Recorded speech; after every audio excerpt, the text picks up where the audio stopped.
Everyone, अस्सलामु अलैकुम, नमस्ते, सत श्री अकाल एंड जय श्री राम। कैसे हैं आप लोग? आई होप आप लोग बिल्कुल ठीक होंगे और मैं भी बिल्कुल ठीक हूँ। तो आज हम रिएक्शन देने वाले हैं पाकिस्तान पत्रकार का सर जवाब सुनकर शर्म से झुक गया।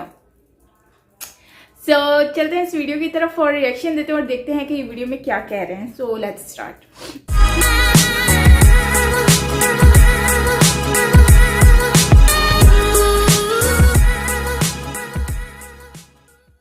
ऐसे में जब तक टेरर खत्म नहीं होता, आई डोंट थिंक के टेबल टॉक्स या बैक चैनल टॉक्स हो जाएं, ट्रैक टू डिप्लोमेसी हो जाए, लेकिन टेबल पे नहीं आ पाएंगे। दोस्तों, पाकिस्तान के सभी लोग आजकल भारत से बातचीत की बात कर रहे हैं। ये थोड़ी हैरानी वाली बात है। इमरान खान का बयान तो कुछ ही दिन पहले ही आया था, लेकिन अब वहाँ के जो पत्रकार हैं वो भी वही बात करने लगे हैं कि भारत से हमें दोस्ती करनी है, भारत हमसे दोस्ती करे।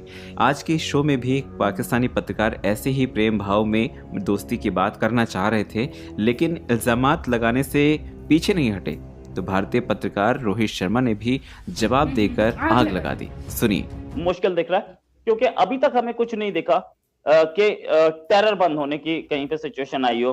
अभी भी ये 3 दिन पहले, एज आई एम टॉकिंग, 3 या 2 दिन पहले एक लड़का जो कि यहाँ से वीजा लेके पाकिस्तान गया था, वो वापस टेररिस्ट के साथ बॉर्डर क्रॉस करके आया और यहाँ पे एनकाउंटर में मारा गया। वो बाद में पता चला यार ये तो वीजा लेके गया था, लौटा ही नहीं था। ऐसे आज एक और रिपोर्ट आई है, ऐसे 100 लड़के कम से कम जो मिसिंग है, वो लौटे ही नहीं है वापस, या आए भी हैं तो ऐसे ही कहीं से बॉर्डर क्रॉस करके लौटे हैं, जिन पे हम कुछ नहीं कर पा रहे हैं।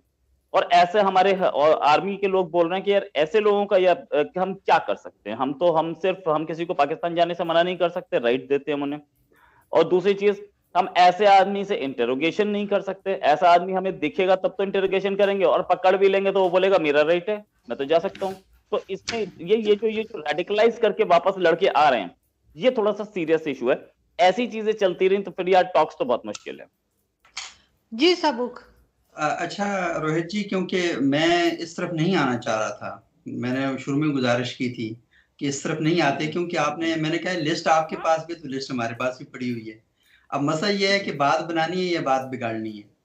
आपने कहा कि जब तक टेररिस्ट मौजूद हैं तो हम ये नहीं करेंगे। इसका मतलब ये ना कि मैंने कहा 2 चीजें हैं। हम इस चीज को मानते हैं कि पाकिस्तान के अंदर दहशतगर्दी हो रही है और इंडिया के अंदर भी हो रही है, और वो है नॉन स्टेट एक्टर। आपको पता है कि इस खित्ते के अंदर जंग और बारूद 30-40 साल से जबरदस्त तरीके से इस्तेमाल होता रहा। अफगानिस्तान में आपको इल्म है, वहां पर आलमी ताकतें आ गई थी, वहां पर जंग रही और अमेरिका ने उनको अपना मुजाहिदीन करार दिया, सारा इशू रहा। पाकिस्तान भी उसमें इन्वॉल्व हो गया क्योंकि पड़ोसी मुल्क था। और फिर अफगानिस्तान से जो मुहाजिरीन हैं वो पाकिस्तान आए, तो एक इशू रहा। बहरहाल सारी चीजें हुई, लेकिन इस वक्त सूरत हाल ये है कि ये जो नॉन स्टेट एक्टर्स हैं ये चाहते हैं कि ये मुल्कों के ऊपर मुसल्लत हो चुके हैं। इस वक्त आप अफगानिस्तान की सूरत हाल देख रहे हैं, पाकिस्तान की सूरत हाल देख रहे हैं, तो यहाँ पर ये इन लोगों की ख्वाहिश ये है कि इनके जो बनाए गए एजेंडाज हैं उनके मुताबिक मुल्क चलें। आपको इल्म है कि 100 से ज्यादा हमले गुज़श्ता 1.5 साल के अंदर अफगानिस्तान की सरजमीन से पाकिस्तान में हुए हैं। आप ये कह रहे हैं कि जब तक दहशतगर्दों को कंट्रोल नहीं किया जाएगा हम बातचीत नहीं करेंगे। पाकिस्तान ये समझता है कि ये जो इंडिया में, अफगानिस्तान में तहरीक तालिबान पाकिस्तान बैठी है, उसको इंडिया की सपोर्ट हासिल है, लेकिन पाकिस्तान उस दहशतगर्दी को जो अफगानिस्तान की सरजमीन से पाकिस्तान के अंदर हो रही है उसके बारे में ये समझता है कि इसको इंडियन सपोर्ट हासिल है, लेकिन उसके बावजूद वो कह रहा है कि हम बात कर रहे हैं। क्यों? कि वो नहीं चाहता कि उन दहशतगर्दों की वजह से जो पीस प्रोसेस है और जो बातचीत का अमल है वो खराब हो जाए। तो बात करने को ये भी एक बात है। और बात करने की दूसरी बात यह है कि आपके आर्मी अफसरान यूट्यूब पर, सोशल मीडिया पर खुलेआम वो वीडियोस पड़ी हुई हैं जिसमें ये धमकियां दे रहे हैं कि हम बलोचिस्तान में सपोर्ट करेंगे, हमें बलोचिस्तान। और ये आरजू के प्रोग्राम में 2 बार पहले भी इस तरह हुआ कि इंडियन जो एक्टिविस्ट थे तो उन्होंने ये वाली बात कही है कि हाँ, हम बलोचिस्तान में लोगों को जानते हैं, बलोचिस्तान में लोगों को इस्तेमाल किया जाएगा पाकिस्तान के खिलाफ। तो मुझे बताएं, ये मुदाखलत नहीं है तो और क्या है? इसके अलावा आप ये देख रहे हैं कि मोदी सरकार ने खुद इस चीज को तस्लीम किया कि बांग्लादेश को तोड़ने में हमारा किरदार था और आप वहां जाकर रिवार्ड भी दे रहे हैं। तो इस तरह की बातें करें तो फिर ये बातें भी की जा सकती हैं। बाकी आपका एक इशू रहा, एक है कश्मीर इशू और एक है पाकिस्तान इंडिया के ताल्लुकात। ये दो मुख्तलिफ हैं। कश्मीर चलें ठीक है, आपने एक आइनी तरमीम के जरिए उसे इंडिया के अंदर शामिल कर लिया, लेकिन हम ये समझते हैं कि वो एक मुतनाज़ा इलाका है और उसकी मुतनाज़ा हैसियत को पूरी दुनिया में तस्लीम किया जाता है कि वो एक मुतनाज़ा चीज़ है, मुतनाज़ा एरिया। खुद आपके इंडिया के जो बड़े दानिशवर हैं, एक्टिविस्ट हैं, वो सारे इस चीज़ को मानते हैं। और देखें, अगर वो मुतनाज़ा ना होता तो आपको इतनी फौज वहां उतारने की क्या जरूरत थी? अगर वो मुतनाज़ा ना होता तो वहां पैलेट गन्स मारने की क्या जरूरत थी? अगर वो मुतनाज़ा ना होता तो आपको वहां पर इंटरनेट और बाकी सारी फैसिलिटीज बंद करने की क्या जरूरत थी? तो ये सारी चीजें तो आपके यहाँ हो रही हैं और पाकिस्तान के अंदर भी ऐसी चीजें हो रही हैं। और सबसे अहम बात जो है वो मैं आपको थोड़ा सा ये बताऊं कि अभी हाल ही में कोई इतना ज्यादा पुराना वक्त नहीं हुआ ना, जो यूरोपीय यूनियन की डिसइंफो लैब है उसकी जो रिपोर्ट्स आई हैं उसमें किस तरीके से पाकिस्तान के खिलाफ एक प्रोपगंडा किया गया और पाकिस्तान के बारे में बताया गया, और आपके ट्विटर के जो अकाउंट्स है तकरीबन 700 के करीब उनको ब्लॉक किया गया क्योंकि वो खाम खाम मन गढ़ंत बेबुनियाद और फजूल खबरें जो थी उनको वो शेयर कर रहे थे, जो दोनों मुल्कों के दरमियान ताल्लुकात की और अवामी सतह पर टेंशन क्रिएट करने में बड़ा एक जो माहौल है वो बनाने में एक किरदार अदा कर रही थी। लेकिन फिर आप ये भी देख लेना कि मैं अपने वज़ीर आज़म के बारे में जब सोचता हूँ तो चलो ठीक है, ये कह सकता हूँ क्रिकेटर था, चौके छक्के मारता रहा मैदान में, चले कोई इधर उधर की हरकतें भी कर ली होंगी।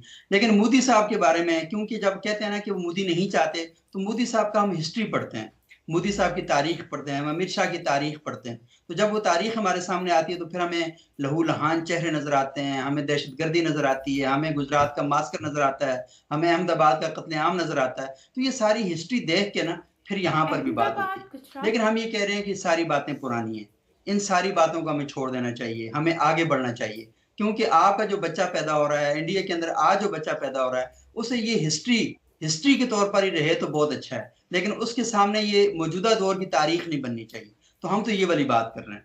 तो ये रोहित जी देखें, मेरा ख्याल है कि आप इंडिया के अंदर बैठे हैं, मैं पाकिस्तान में हूँ, तो हम लोगों को चाहिए कि ये जो आग भड़काई जा रही है कुछ आलमी ताकतों की वजह से, कुछ मकामी सतह पर कुछ लोग हमारे साथ इस तरह के हाथ करना चाहते हैं, कुछ हम सियासतों का शिकार हो रहे हैं।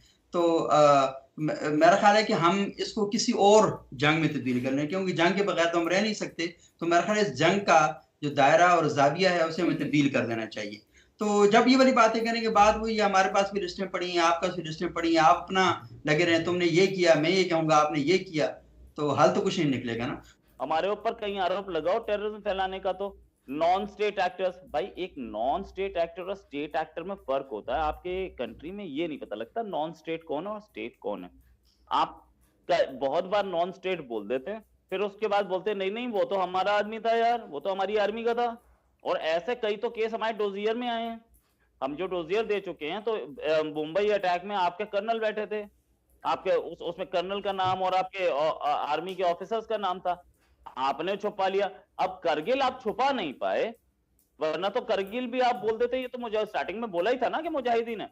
वो तो वहां पे डेथ ज्यादा हो गई और फिर उसके बाद लोग पूछते कि हमारे आदमी कहाँ हैं, आपको बताना पड़ता और आपकी आर्मी में भी रिवोल्ट हो जाता कि हमारे आदमी वहां मर गए, हमने कुछ नहीं किया, इसलिए आपको मजबूरी में एक्सेप्ट करना पड़ा, वरना आप करगिल एक्सेप्ट करने के मूड में कहाँ थे।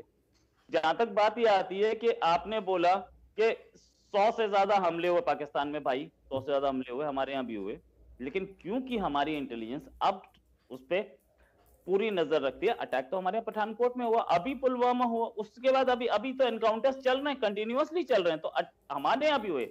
लेकिन हमारे यहाँ जो टेरर है that is not home grown, हमारे पास बाहर से आ रही है और हम टेरर आपके पास भेज रहे हैं। ऐसा अगर आप बताएं कोई इंडियन वहां पे टेररिस्ट एक्टिविटी में पकड़ा गया हो, एक आदमी आप मुझे बताते हैं, कुलभूषण यादव। अब कुलभूषण यादव जो है उसका, उस पर दोनों का अलग अलग स्टैंड है कि एक तो वहां से अबडक्ट हुआ, ईरान से एक कहता है अबडक्ट हुआ, एक कहता है इंडिया से। ठीक है, चलो मैं आपकी बात मान लेता हूं, कुलभूषण यादव एक टेररिस्ट था और वो टेरर कर रहा था, एक आपका स्टैंड ये है। उसके बाद कुलभूषण यादव के हाथ से कुछ निकला? नहीं निकला ना। कुलभूषण यादव के पास से कोई बॉम्ब नहीं निकला, कुलभूषण यादव के पास से कोई AK-47 नहीं निकली, सारा सर्कमस्टेंशियल एविडेंस निकला। वही सर्कमस्टेंशियल एविडेंस जो कि आपके उमर शेख के खिलाफ था। तो क्या आप उमर शेख को जारी कर दिया, क्या कुलभूषण को करेंगे? मुझे तो नहीं लगता ऐसा कुछ करने वाले हैं आप, मुझे उम्मीद नहीं आपसे। अब जहां तक बात यह है कि आपने बोला कि भैया प्राइम मिनिस्टर मोदी ने बोला कि बांग्लादेश को हमने बनाया। अरे यार, बांग्लादेश हमने बनाया, हमने कब मना किया था? पहले दिन से एक्सेप्ट कर रहे थे कि मुक्ति वाहिनी हमारी थी, हमारे आर्मी चीफ मान चुके, हमारे फॉर्मर आर्मी चीफ मान चुके, जो कि सैम मानेकशॉ थे। उसके बाद जिस आदमी ने वहां पे वो मुक्ति वाहिनी को ट्रेनिंग दी, जेफर जेकब लेफ्टिनेंट जनरल, उसने खुद बोला मैंने ट्रेनिंग दी, 50 इंटरव्यूज में बोला मैंने ट्रेनिंग दी।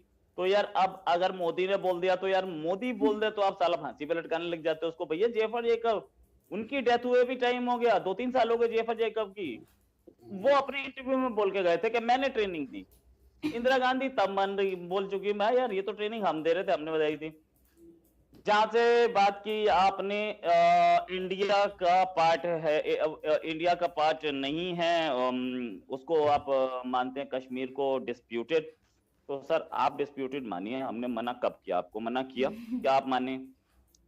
कश्मीर का जो लीगल स्टेटस है वो ये है कि महाराजा हरि सिंह ने एक अकॉर्ड साइन किया जिससे बोलते हैं इंस्ट्रूमेंट ऑफ एक्सेशन, वो इंडिया के पास है। और असलियत ये है कि कागज जिसके पास होते हैं मकान उसका होता है। तो बाकी आकर के कोई भी आके बैठ जाए तो पुलिस उस पर एक्शन लेती है। यहाँ पुलिस में जो हमारी जो यूएन है वो एक्शन ले नहीं रहा है। आपकी तो आर्मी घुसी थी, आपके हाथ में कोई साइन हो तो बता दीजिए। आपके पास तो बलूचिस्तान के भी साइन नहीं है, वो भी आर्मी घुसा के लिया था आपने। कलात के भी नहीं है। मैं तो आप बताऊं तो आप तो हमेशा से आर्मी के थ्रू लेते रहे ना हर चीज, साइन तो हमारे पास है। तो आप बोल रहे हैं कि उसमें हमने पैलेट गन यूज कर रहे हैं। भाई पैलेट गन यूज कर रहे हैं आप, पहले ये मान लीजिए, मुझे एक बात क्लैरिटी से बता दीजिए, क्या हम कश्मीरियों का मर्डर कर रहे हैं? क्या पैलेट गन से मर्डर हो जाता है? और या फिर आप ये बोलिए कि इंडियन आर्मी या इंडियन पुलिस वहां पे पैलेट गन यूज करती है तो कश्मीरी नहीं मारते। ये दो चीजें अलग है ना। पैलेट गन से मर्डर नहीं होता, सीधी सी बात है। तो आप अपना स्टैंड पहले क्लियर कर लीजिए, क्योंकि आप ये भी बोलते हो पैलेट गन यूज करते हैं, फिर ये बोलते हो कश्मीरियों को, बेनिहत्ते कश्मीरियों को हम गोली मार देते हैं। भाई तो एक चीज तो बोलें, इंटरनेट बंद है sir. As I am talking to you the day before yesterday 4G start हो चुका है। 2G तो कई महीने पहले स्टार्ट हो गया था, 4G स्टार्ट हो चुका है, और वो भी एयरटेल का। और जिससे मैं बात कर रहा हूँ वो भी एयरटेल का 4G है। आप देखिए स्पीड कितनी अच्छी होती है ना। और हमारी आर्मी क्यों लगे? हमारा कंट्री है, हम आर्मी कहीं पे भी लगाए यार, उसमें तो फिर मतलब आप प्लीज, मतलब फिर तो कल आप ये भी बोलोगे कि यार तुम्हारी दिल्ली में आर्मी क्यों है? भाई दिल्ली में हमारा कंट्री है, हमारा आर्मी है, लगेगी। डिसइंफो लैब की आपने जहां तक बात की, डिसइंफो लैब के बारे में आपके फॉर्मर मिनिस्टर, मैं नाम भूल रहा हूँ, उन्होंने अभी 3-4 दिन पहले चिट्ठी लिखी यूरोपियन यूनियन को कि ये डिसइंफो लैब है, सॉरी ये FATF को ही, के चेयरपर्सन को, कि ये डिसइंफो लैब की रिपोर्ट आई। तो वहां से जवाब आया एक FATF के मेंबर स्टेट का कि भाई हमारी जो फाइंडिंग थी वो डिसइंफो लैब पे बेस्ड नहीं थी, हमारी फाइंडिंग एक्चुअल फाइंडिंग्स पे बेस्ड थी। इन वेबसाइट से हम लोगों ने कोई फाइंडिंग लेके आपको कभी भी सो गाइज ये वीडियो थी जिसमें डिस्कस कर रहे थे, काफ़ी एक दूसरे को जवाब दे रहे थे। बेसिकली आरज़ू काज़मी का एक शो था जिसमें इन्होंने ये डिस्कशन की है।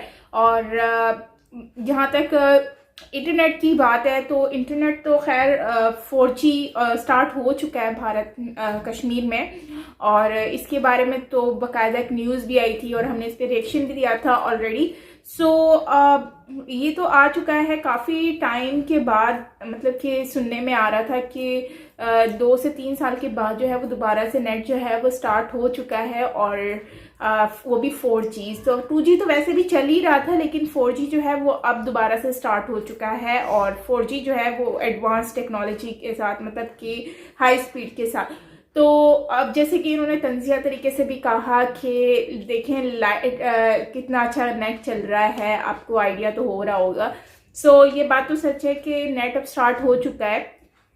तो बात अगर हम करते हैं जो वीज़े की है, तो ये ज़्यादा मुझे जो है वो बात मेरे माइंड में भी आई कि यार यहाँ से ये लोग वीज़ा लेकर जब लोग जाते हैं दूसरी कंट्री में, तो वो लोग वीज़ा लेकर फिर वहाँ पर ही क्यों छुप जाते हैं? और अगर वो लोग इस तरह की कोई एक्टिविटी में इन्वॉल्व हैं तो उनको वीज़ा दिया ही क्यों जाता है?